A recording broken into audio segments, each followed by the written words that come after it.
Hello and welcome. This is the science of ecstasy and empathy.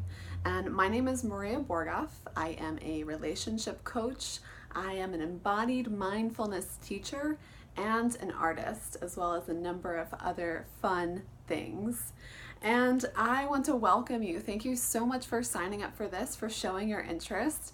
And in this short video, I'm going to give a really simple breakdown as to what is the science of ecstasy and empathy, how is it going to help you, and how can you start applying these practices and these tidbits of knowledge into your life right now so that you can experience more pleasure and more profound connection with another person, maybe your partner, with a friend, with a family member, or even with yourself.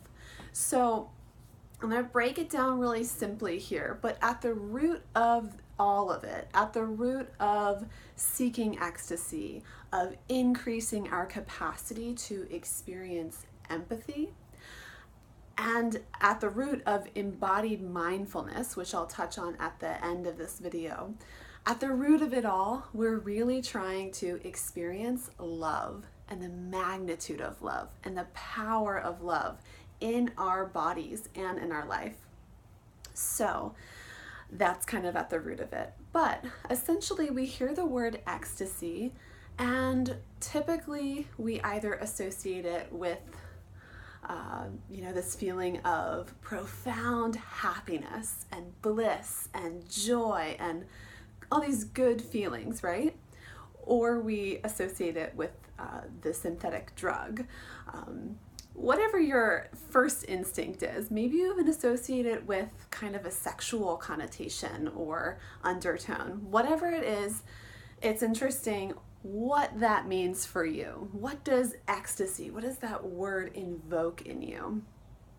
Now, at the root of the word ecstasy, it's derived from the Greek word ecstasis. And what it means is to stand outside of oneself, right? So it doesn't mean joy and perfection and happiness. It literally, at the root of the word, means to stand outside oneself. So that's what it means to have an ecstatic experience, to experience ecstasy, is to be able to remove yourself from your individual small person self and to stand outside of it and to be able to experience the interconnectedness and the greatness and the magnitude of what it means to be bigger than just your individual self. I get goosebumps just thinking about it. But the reason why we associate this word with either psychedelic experiences, with sex, maybe even with meditative or yogic practices, maybe even kind of delicious food, whatever you associate this word ecstasy with, that's good, that's right, that's correct, there's nothing wrong. There's no wrong way to experience ecstasy. But there are really healthy ways to promote it and ways that we can access that state, that ecstatic, blissful experience. There's ways for us to access that state without taking drugs, without working for years and years in meditation, but simply to learn how to open our eyes and how to either create an environment for us to feel safe in order to step outside of ourselves, to connect with people who allow us and invite us to see the bigger picture and to step outside of ourselves, or to do specific exercises or practices that induce that feeling of ecstasy, that feeling of something greater than yourself. Some people experience this at a concert. Some people get it from going to an art museum or going to a yoga class or hiking and climbing mountains. Whatever it is, you can experience this moment or feeling of ecstasy doing any human activity. So my goal is to help you kind of uncover that ecstatic experience and what it is for you and how you can access it. And then to just do more and more and more of that so that you can access that ecstasy at any point in the day, any action that you're doing, while you're washing the dishes, while you're having a fight with your partner, while you're feeling really lonely and depressed. At any point you can feel and access this experience of ecstasy. And I get into a little bit of the neuroscience behind this and what's actually happening in the brain when we have these ecstatic experiences. So if you're interested in that, then you'll want to continue listening or continue to get some of my videos and things. So the second thing is empathy. What does empathy mean, right? We all experience empathy. If we are a healthy social individual, we experience the feelings of other humans. So if you see a person who has fallen and hurt themselves, you feel their pain and you run to go help them, or you have this impulse that says, oh, they're in pain. I feel that pain too. Or you see someone who's laughing and smiling and just exhibiting happiness, and you start to feel the same signals in your brain and your body that say, oh, they're so happy. Maybe they make you smile and you feel that sense of happiness. So that empathetic response, our ability to experience other people's feelings, is due to mirror neurons. And these are the neurons in our brain and our whole nervous system that is our whole body. These are the mirror neurons are what allow us to experience things that we are not directly experiencing. But for me to experience happiness because I see that you are happy, or for me to feel pain because I see that you are in pain. So my theory is that the more we kind of prime our ability to experience empathy, the more that we will be able to act in a more connected and progressive way. I think that individuals will be able to evolve in a way that promotes positive growth in the world if we are more connected and more able to experience that empathetic response. Right? So science is actually showing that yoga, there is a reason people practice yoga and so many other physical exercises, but yoga specifically is the practice of moving all these different undulations of the spine. So figuring out how many different ways you can move your spine. And the spine is almost infinitely mobile, right? If you look at how anatomically the spine is built.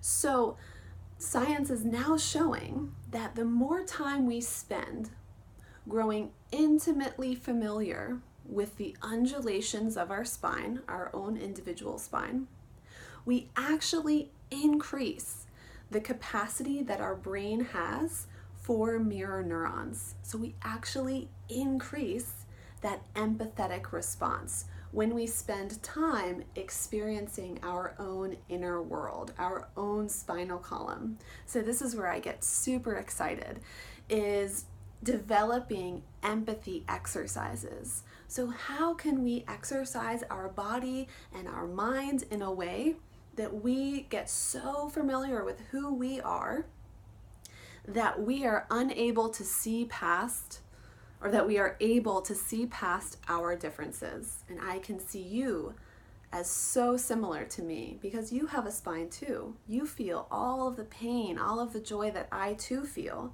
So for me, really connecting with that human empathetic response is what will allow us to see past our differences and to see our sameness as individuals. And for me, this has helped me really profoundly in my relationships, both with my partner, with my friends, with my family, my relationships professionally. I've really begun to learn how that plays into two people working off of each other.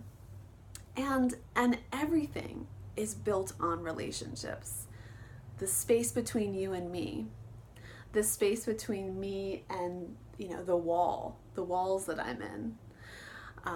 Everything is about relationships. And so the more that we can understand those relationships and be able to manipulate them, not in a manipulative way, but be able to work with them intentionally, then we can really start to live in the world the way that we want. We can start to experience more ecstasy, more joy, more bliss, more profound experiences, and we can start to experience more love, right? We actually will increase our capacity to feel love.